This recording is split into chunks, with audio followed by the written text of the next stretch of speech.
ایک نجومی نے کہا تھا کہ اگر ہلاکو خان نے بغداد پر حملہ کیا تو دنیا تباہ ہو جائے گی، سورج طلوع نہیں ہوا کرے گا، زمین بنجر ہو جائے گی۔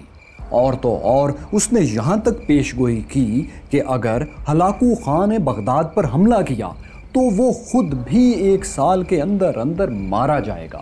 اس نجومی کی پیش گوئیوں کا اور اس کا اپنا کیا ہوا؟ کیا عباسی خلیفہ مستعصم باللہ کا یہ اعتماد درست تھا کہ ہلاکو خان کے مقابلے میں دنیا بھر کے مسلمان اس کے ساتھ کھڑے ہو جائیں گے؟ میں ہوں فیصل وڑائچ اور دیکھو سنو جانو کی وہ کون تھا سیریز میں ہم آپ کو ہلاکو خان اور بغداد کی ناقابل فراموش کہانی کا پہلا حصہ دکھا رہے ہیں۔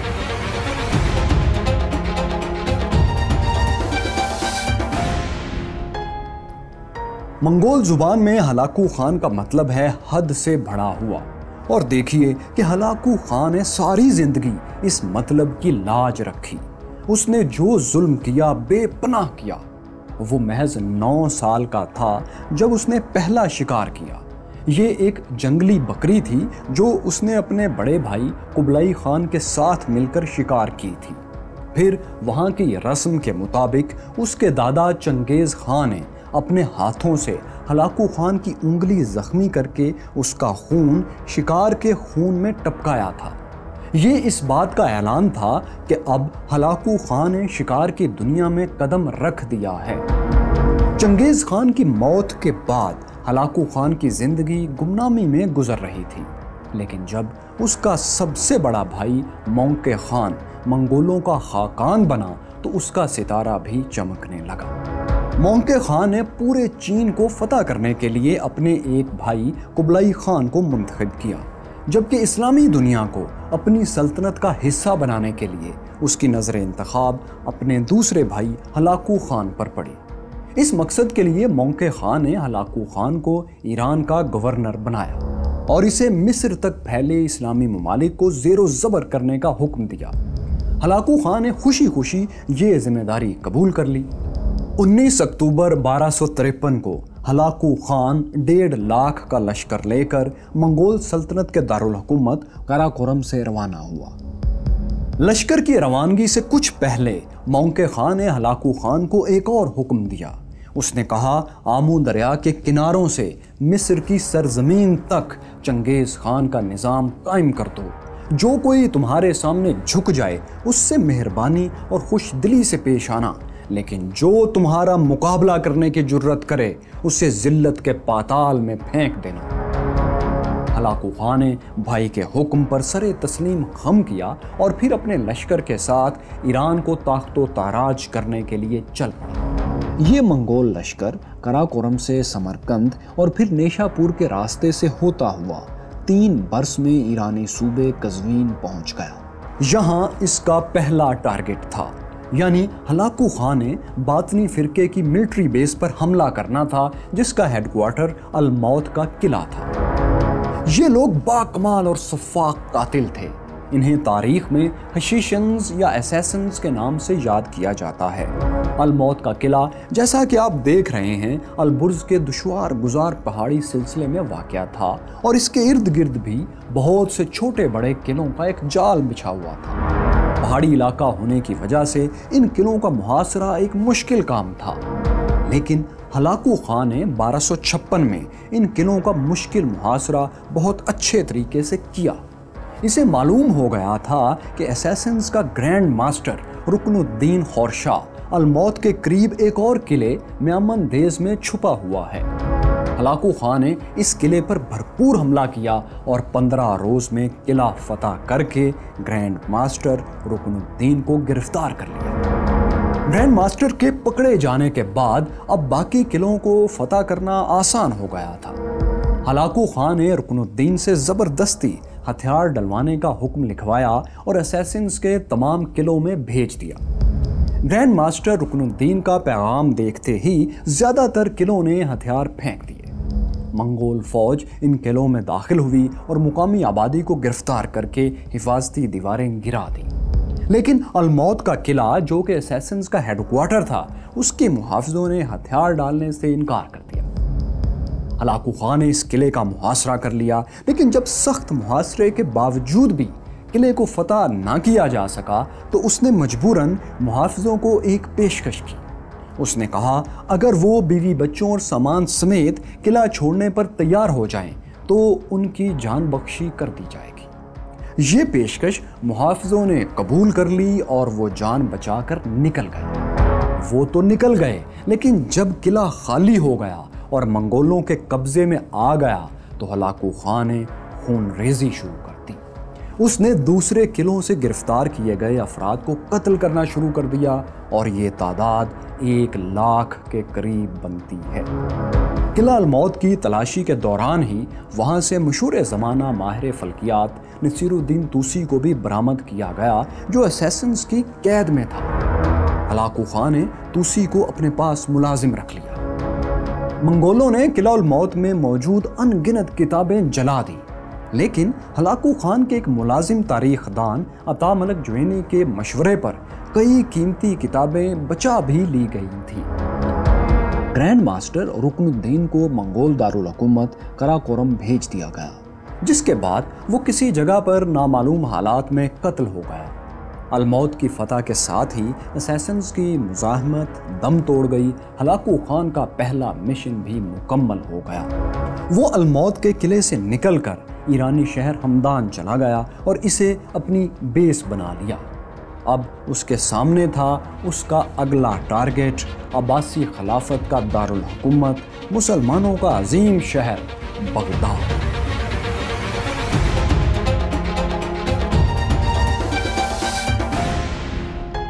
منگول خاقان مونکے خان نے اپنے بھائی ہلاکو خان کو ہدایت کی تھی کہ بغداد پر حملہ صرف اس صورت میں کیا جائے جب عباسی خلیفہ مستعصم باللہ منگولوں کی اطاعت قبول کرنے سے انکار کر دے۔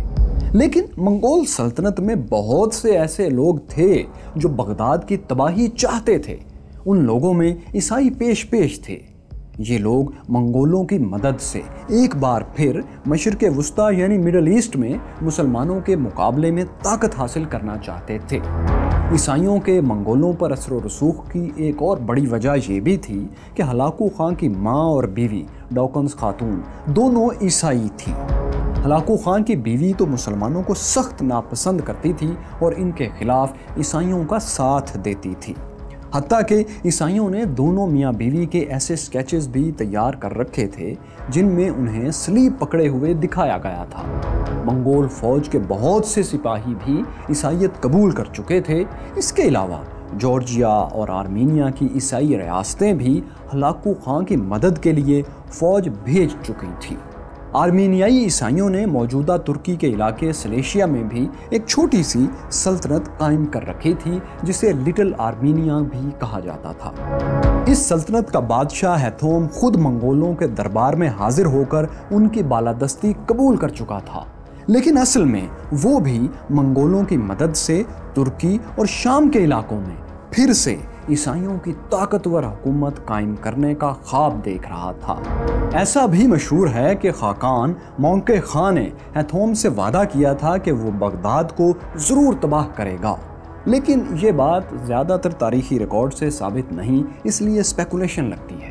تو ہلاکو خان کی عیسائیوں سے قربت، بیوی کا اثر و رسوخ اور شاید کچھ حد تک اتحادیوں کا دباؤ بھی تھا جو ہلاکو خان کو بغداد کی تباہی پر اکسا رہا تھا۔ لیکن مونکے خان کا حکم تھا کہ بغداد پر صرف اسی وقت حملہ کیا جائے جب خلیفہ اطاعت قبول کرنے سے انکار کر دے۔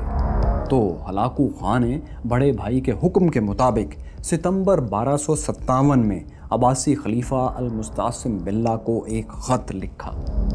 ہلاکو خان نے لکھا، تمہیں یقیناً علم ہو گیا ہوگا کہ منگولوں نے دنیا کو کیسی سزائیں دی ہیں۔ ہم سے نفرت اور ہمارا مقابلہ کرنا بند کر دو کیونکہ تم صرف اپنا وقت ضائع کرو گے۔ شہر کے حفاظتی انتظامات ختم کر دو، خندقوں کو بھر دو۔ تم خود ہمارے پاس آؤ یا اپنے کمانڈر سلیمان شاہ کو ہمارے پاس بھیج دو۔ اگر تم ہمارا حکم مانو گے تو یہ ہمارے شایان شان نہیں کہ ہم تمہیں نقصان پہنچائیں۔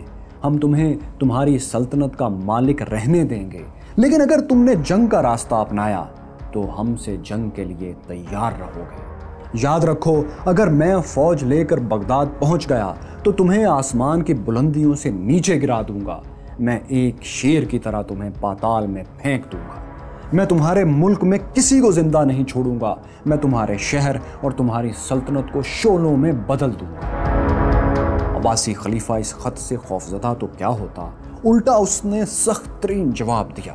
اس نے لکھا، نوجوان تمہارا سیاسی کیریئر تو ابھی شروع ہوا ہے، لیکن لگتا ہے تمہیں زندہ رہنے کی زیادہ خواہش نہیں رہی۔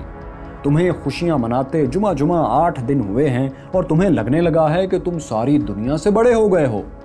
کیا تم یہ سمجھتے ہو کہ اپنی فوجی طاقت سے ایک ستارے کو زنجیروں میں جکڑ لو گے؟ تم بھول رہے ہو مشرق سے مغرب تک اللہ کی عبادت کرنے والا، خواہ وہ بادشاہ ہو یا فقیر، نوجوان ہو یا بوڑھا، وہ ہمارے دربار کا غلام ہے اور ہماری فوج کا حصہ ہے۔ اگر تم اپنی خیریت چاہتے ہو تو جہاں سے آئے ہو وہاں لوٹ جاؤ، لیکن اگر تم جنگ کرنا چاہتے ہو تو بالکل مت ہچکچاؤ اور بہانے مت بناؤ، میرے پاس لاکھوں سپاہی تیار کھڑے ہیں۔ جب خلیفہ ہلاکو خان کو یہ سخت ترین جواب بھیج رہا تھا تو اس کا وزیر اعظم ابن الکیمی ڈبل گیم کر رہا تھا۔ وہ خاموشی سے ہلاکو خان کو بغداد پر حملے کے لیے پیغامات بھجوا رہا تھا۔ جب ہلاکو خان نے دیکھا کہ عباسی خلیفہ منگولوں کی اطاعت پر تیار نہیں ہو رہا تو اس نے ایک فائنل وارننگ بھیجی۔ اس نے لکھا، چاند تبھی چمکتا ہے جب سورج چھپ جاتا ہے۔ اس کا مطلب یہ تھا کہ خلیفہ جس طاقت کی بات کر رہا ہے وہ تبھی استعمال ہوگی جب منگولوں کا سورج چھپ جائے گا، اور ظاہر ہے ایسا تو ابھی تھا نہیں۔ جب یہ پیغام خلیفہ کو ملا تو اس نے غصے میں پیغام لے کر آنے والوں کا تماشا بنا دیا۔ انہیں جی بھر کے گلیوں میں گھسیٹنے کے بعد قتل کر دیا گیا۔ یہ عباسی خلیفہ کا ہلاکو خان کے خلاف اعلان جنگ تھا۔ ہلاکو خان نے جنگ کی تیاریاں زور و شور سے شروع کر دی۔ عباسی خلیفہ کا سارا اعتماد اس وجہ سے تھا کہ اسے یقین تھا کہ ہلاکو خان مسلمانوں کے خلیفہ پر حملہ کرنے کی جرت نہیں کرے گا، لیکن جب اسے پتہ چلا کہ وہ تو سچ مچ آ رہا ہے تو مستعصم باللہ گھبرا گیا۔ اس نے شاہی نجومی کو بلایا اور اس سے پوچھا، ہلاکو خان نے بغداد پر حملہ کیا تو کیا ہوگا؟ درباری نجومی نے درباری جواب دیا۔ اس نے کہا، ہلاکو خان نے حملہ کیا تو سورج نہیں نکلے گا، بادل برسنا بند کر دیں گے، زمینیں بنجر ہو جائیں گی، اور جو آپ پر حملہ کرنے نکلے گا اس کی فوج کو زلزلے نگل جائیں گے۔ نجومی نے تو یہ تک کہہ دیا کہ حملے کی صورت میں ہلاکو خان 1 سال کے اندر اندر خود بھی مر جائے گا۔ شاہی درباری نجومی اتنا پر اعتماد تھا کہ اس نے یہ ڈینگ بھی مار دی کہ اگر اس کی پیشگوئیاں غلط ثابت ہوئیں تو بھلے اسے بھی قتل کر دیا جائے۔ دوستو، جو آپ نے سنا یہ تاریخ کا واقعہ ہے، لیکن اس سے زیادہ حیرت آپ کو تب ہوگی جب آپ کو یہ پتہ چلے گا کہ ہلاکو خان کے نجومی نے کیا کہا۔ بغداد کے نجومی کی اس پیش گوئی کی اطلاع جب ہلاکو خان کو ہوئی تو اس نے اپنے خاص نجومی کو بلایا۔ نصیر الدین طوسی بھی پاس ہی کھڑا تھا اور اس نے نجومی سے پوچھا کہ کیا عباسی خلیفہ کا نجومی جو بات کہہ رہا ہے وہ ہو سکتی ہے، ممکن ہے؟ وائے حیرت کہ ہلاکو خان کے اپنے نجومی نے کہا، ہاں ایسا ہو سکتا ہے۔ اس جواب پر ہلاکو خان غصے سے کھول اٹھا اور نجومی کو غدار قرار دیتے ہوئے قتل کروا دیا۔ اس کے بعد ہلاکو خان نے نصیر الدین طوسی کی طرف دیکھا جو الموت کے قلعے سے نکلنے کے بعد سے ہلاکو خان کا ملازم ہو چکا تھا۔ اس نے نصیر الدین طوسی سے پوچھا، تمہارے خیال میں کیا ہوگا؟ نصیر الدین طوسی ستاروں سے زیادہ زمانے کی چال سمجھتا تھا۔ اس نے کہا، اب مستعصم باللہ کی جگہ ہلاکو خان کا راج چلے گا۔ ہلاکو اس جواب سے خوش ہوا اور اس نے جنگ کی تیاریاں شروع کر دی۔